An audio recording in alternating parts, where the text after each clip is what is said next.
Hi hello नमस्कार, जय भीम जय संविधान। तर मला रडणे खूप गरजेचं असतं ह्या विषयावर थोडंसं बोलायचं होतं। मला थोडंसं बोलायचं होतं 2 मिनिटं। तर रडणे खूप गरजेचं का असतं? तर आपल्याला दुःख कधी येतं आणि रडणं म्हणजे कमजोरी नाही, त्याच्यातला भाग नाही। कमजोरी आहे असं समजूच नका। रडणं म्हणजे का, आपल्याला दुःख आलं, टेन्शन आलं, आपलं काम पूर्ण नाही झालेलं तरी रडायला येतं। मन भरून आलेलं असतं आणि त्याला जर अश्रू बाहेर आले तर आपल्याला मन मोकळं झाल्यासारखं वाटतं। जे आता समजा आपल्याला काय, आपल्या घरात कोणचं दुःखाचा डोंगर कोसळला तर रडायला येतं। पुन्हा आपल्या जवळचं कोणी दूर गेला असेल तरी रडायला येतं। अशा बऱ्याच गोष्टी असतात की आपल्याला रडायला भाग पाडतात।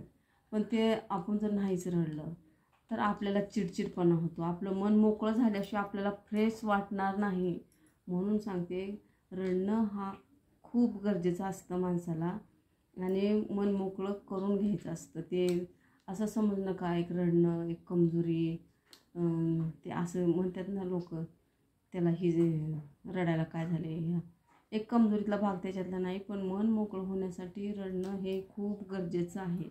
तर मला हे सांगायचं होतं, मन दाटून आलेलं भरून मनामध्ये ठेवू नका। त्या भरून ठेवलेल्या मनाला चिडचिडपणा, वेदना सहन होत नाहीत। मग ते माणूस चिडून काही पण कुणाला बोलतो, उलटं बोलतो आणि रागराग करतो कुणाला पण। असं बऱ्याच गोष्टी होतात बरं का। आपल्या मनात दडपण करून ठेवणं अशाही गोष्टी। तर रडून मन मोकळं करा आणि ते मन भरून येईल, चांगलं हसून मग फ्रेश व्हाल तुम्ही। एवढं सांगायचं होतं। रडणं हे खूप गरजेचं असतं आणि पूर्ण व्हिडिओ बघितल्यानंतर माझ्या आवडला असेल तर माझ्या चॅनलला लाईक, सबस्क्राईबर, शेअर करायला विसरू नका। बाय।